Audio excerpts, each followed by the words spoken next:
Hello friends, welcome back to my channel. Rajasthan NEET UG का allotment result आने के बाद बच्चे कन्फ्यूज़न में हैं कौन सा डॉक्यूमेंट लेके जाएं और कहां पर जाना है और क्या हमको टाइप करवा के लेके जाना है। तो ये सब चेकलिस्ट आपके अलॉटमेंट लेटर में आई हुई है, तो आप सभी बच्चे इसको ध्यानपूर्वक देख लें।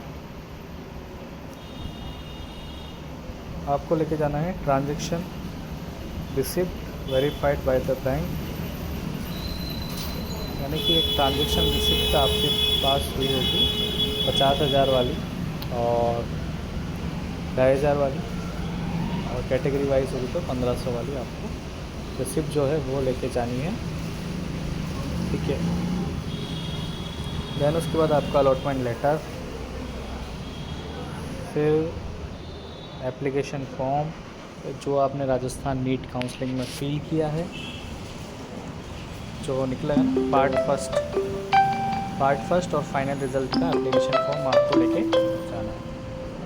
ठीक है, इसके बाद आपको लेके जाना है नीट का स्कोर कार्ड, और उसके बाद लेके जाना है एलिजिबिलिटी फॉर्म। ठीक है, जो आपने एलिजिबिलिटी सेलेक्ट किया होगा उसका एक फॉर्म लेके जाना है, और 10+2 यानी कि 12th की marksheet, and date of birth proof के लिए या तो बर्थ सर्टिफिकेट या फिर 10th की मार्कशीट,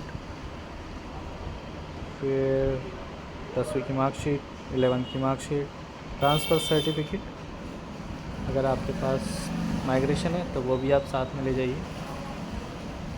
दैन उसके बाद एलिजिबल डॉक्यूमेंट, ये सारे तो सारे मेन डॉक्यूमेंट हैं। ठीक है, जाति प्रमाण पत्र अगर किसी का जाति है, ST SC OBC और EWS हो, और यहाँ का मूल निवास यानी कि डोमिसाइल सर्टिफिकेट। उसके बाद आपको 4 पासपोर्ट साइज़ फ़ोटो और कॉपी ऑफ ID प्रूफ, यानी कि आधार कार्ड आप ले जा सकते हो, पैन कार्ड ले जा सकते हो। ठीक है, इसके बाद बॉन्ड आपका, वो मैं आपको थोड़ी देर में बताऊंगा। तो अगर जो आर्मी से बिलोंग करते हैं उनका डिफेंस सर्टिफिकेट, अगर जो PWD है उनका PWD सर्टिफिकेट, जो NTA ने अपनी गाइडलाइन में बताया उसी प्रकार का 16 सेंटर से इशू होना चाहिए। इसके बाद आपका एड्रेस प्रूफ, अगर आप NRI है तो यहाँ का एड्रेस प्रूफ, लोकल इंडियन रहने का, आप इंडिया में रह रहे हो उसका एक प्रूफ चाहिए। नीट राजस्थान नीट यूजी वालों ने अभी जस्ट एक अपने रिपोर्टिंग के लिए कुछ इम्पोर्टेंट्स इंफॉर्मेशन दी है। ट्यूशन फ़ीस केवल ऑनलाइन ही जमा होगी, यानी कि ऑनलाइन आपको जमा करनी है, वहाँ पर आप कैश नहीं ले जा सकते। ऑनलाइन आप कैसे भी जमा कर सकते हो। प्रत्येक छात्र को ट्यूशन फ़ीस जमा करने के लिए यूनिक खाता नंबर आवंटन पत्र में, यानी कि आपका जो अलॉटमेंट लेटर है उसके अंदर आपको एक यूनिक अकाउंट नंबर मिलेगा, उस पर आपको फ़ीस सबमिट करनी है। अतः छात्र स्वयं के आवंटन पत्र में खाते नंबर में ही ट्यूशन फीस, यानी उसमें जो लिखा हुआ है उसी में आपको ट्यूशन फीस जमा करानी है। आपको कोई ऑफलाइन फ़ीस वहाँ पर नहीं जमा करानी है। आपको सारे ओरिजिनल डॉक्यूमेंट, तीसरा जो पॉइंट है उसमें लिखा हुआ है आपको सारे ओरिजिनल डॉक्यूमेंट, मूल दस्तावेज भी लेके जाना है, और सबकी 2-2 सेट, यानी सारे डॉक्यूमेंट की 2-2 जेरोक्स फ़ोटोकॉपी भी आपको साथ में लेके जानी है। आप 3-3 करा लीजिएगा। ठीक है, इसके बाद आता है 4th पॉइंट, आपको राजकीय RVHS मेडिकल कॉलेज में प्रवेश के लिए निर्धारित रूप से निर्धारित राशि के स्टाम्प बॉन्ड तैयार कराकर नोटरी कराकर समय पर प्रस्तुत किया जाएगा।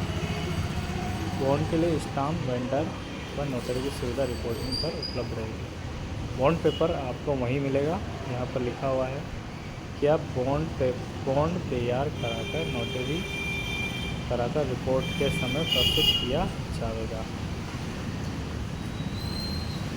रिपोर्टिंग स्थल पर भी उपलब्ध रहेगी, यानी कि आपको वहाँ पर बॉन्ड की सुविधा भी रहेगी। छात्र सुनिश्चित कर लें कि 11वीं की मार्कशीट, पासिंग सर्टिफिकेट और आपका जो प्रमोट लेटर हुआ है वो 11वीं कक्षा के सभी विषयों में, जिसमें बायोलॉजी उसमें अवश्य होना चाहिए। यदि 11वीं कक्षा में उल्लेख नहीं है तो प्रधानाचार्य से 11वीं में अध्ययन किए गए सभी विषयों के संबंध में एक रिपोर्टिंग आप प्रस्तुत करेंगे। यानी कि अगर 11th क्लास में आप प्रमोट हुए हो और उसमें सब्जेक्ट नहीं लिखे गए हो आपके, तो फिर आप प्रधानाचार्य से एक प्रोफॉर्मा लिखवाएंगे, उसके अंदर आपके सब्जेक्ट मेंशन करेंगे, आपकी सील और सिग्नेचर होगी उसमें, देन आपको वो वहाँ पे सबमिट कराना पड़ेगा। फर्स्ट राउंड की रिपोर्टिंग के समय केवल 1 वर्ष की ट्यूशन फीस ही जमा करानी है, इसके अलावा कोई अन्य राशि नहीं करानी है, ना ही कोई उपचारिता करनी है। फर्स्ट सेमेस्टर की फ़ीस मतलब फर्स्ट ईयर राउंड की जो फ़ीस है उसमें ओनली आपको ट्यूशन फ़ीस जो लगती है वही जमा करानी है, ठीक है। इसके अलावा कोई अन्य फ़ीस, कोई भी फ़ीस आपको वहाँ पर जमा नहीं करानी है। यदि कॉलेज द्वारा किसी गैर कानूनी मानी जाती है तो आप 114 पर संपर्क करें। दोस्तों ये सारे डॉक्यूमेंट है, आप अपने अपने डॉक्यूमेंट तैयार कर लीजिए और बेस्ट ऑफ लक। इसी प्रकार की न्यूज़ के लिए आप मुझे मेरे चैनल को सब्सक्राइब कीजिए, लाइक कीजिए। धन्यवाद।